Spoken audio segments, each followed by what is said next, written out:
welcome back. It's been a minute since I've been with you guys. It's like June. Oh man, so many holidays, so many things. Been busy with work, if not work stuff and everything like that. So welcome back to the Gaming Kitchen. If you're looking at this, wondering, what is this? For a little historical purpose, Major League Baseball in its infant state, say about 23 years old at the time, from 1863 to 1889, so we're talking 23 years.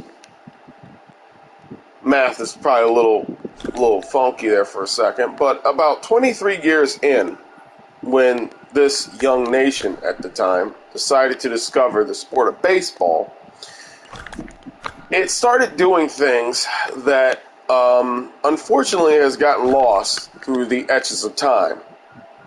One of the things in which baseball lost during its time is the simple fact that baseball traveled the world. Now, if you look at 1889 is about 14 years after Abraham Lincoln's presidency and assassination and the abolishment of slavery in America, if not the infant stages of providing civil rights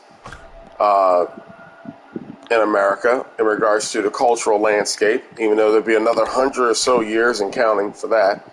So you have a country that's just getting out of war, about 20 years removed from the Civil War, 20 years or so removed from Abraham Lincoln, 20 years from the Civil War. And the game of baseball, which started during its time of a little bit before the Civil War, is starting to travel across the world. So you have this rare instance in the history of baseball in 1889. You have a couple of baseball players of the best at that era go over to Egypt. And they play amongst the backdrop of the Sphinx, if not in the vicinity of the Sphinx. They also play in the backdrop of the three pyramids of Giza, which is also the same area as the Sphinx and many pharaohs dwell and things such as that. This was a favorite topic that I used to love when I was in elementary school. I used to love ancient Egypt. As time grew on, I started to grow a fascination towards the Roman Empire, I believe in college or so as I was starting to go on. But when I was in elementary school, I used to love ancient Egypt because Egypt was a land of mystery. Tutankhamun, which I have a book of, I got in the second grade, and such. So in 1889, and I want to get the story out and read it, because this is not going to take that long. The only thing that's taking me so long here in this subject is basically deciphering the location of stuff to make sure everything's accurate and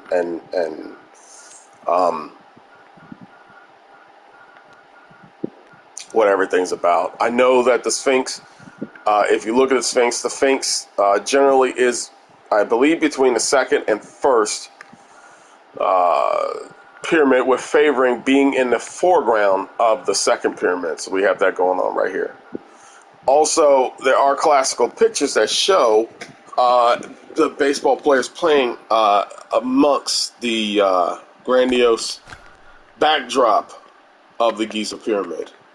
So let me see if I can find this story for you. I'll read it off to you guys if you guys are interested.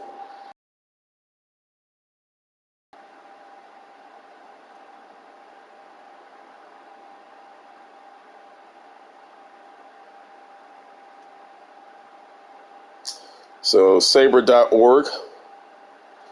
Baseball fans can debate incessantly over what is the greatest game ever played, but there's no debate concerning the greatest site to host a game. Only one ballpark in history can trace its lineage across 3 millennia or boost the status of one of the 7 wonders of the world. On February 9th, 1889, about 20 stars of the National League played ball in the desert sand of the Great Pyramids at Giza, Egypt.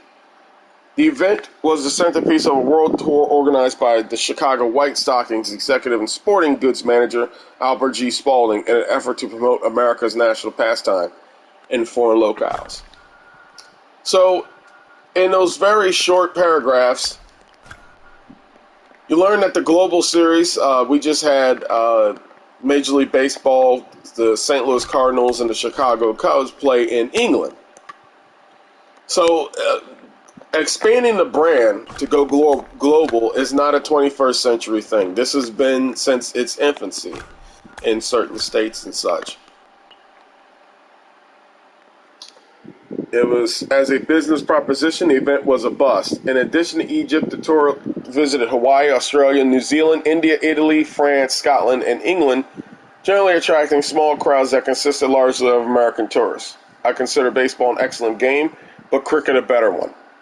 Britain's Prince of Wales famously observed the players' March exhibition at London's Kensington Oval. Spaulding was said to have lost between $30,000 and $40,000 on the venture. Tour did succeed, however, as a statement that baseball had come of age as America's pastime, firmly in the belief that 20 players, 10 representing the White Stockings, the rest drawn from other National League teams, had set off previous October for a trip designed to keep them abroad through March. 3 future Hall of Famers were among the tourists: Adrian C. Cap Anson, John Montgomery Ward, and Ned Hanlon. So you had the White Stockings, the All-Americans. The absence of communication overseas, the knowledge of actual players limited to the accounts furnished by Francis Richter, the editor of Sporting Life, and 2 popular baseball weeklies of the era. Historians basically was just playing in sand. Obviously, with the limited capacity that MLB The Show has, you're not going to get that type of customization, but you are going to get close to it. So I'm going to recreate the 1889 experience here, and it will be available for Diamond Dynasty if one wishes to play with that. Help yourself. You're more than welcome to do so, but I will be done with this momentarily, and this will be a good historical addition. If anybody did not know that, yes, there was baseball played in the Gaza Strip, not the Gaza Strip, but Giza, Egypt, amongst the Sphinx, which at times was buried under sand. I think this was during the time of its exploration, so I am trying to recreate that and be as accurate as possible, so we'll see how successful that really can be. But yeah, this is what I'll be working on.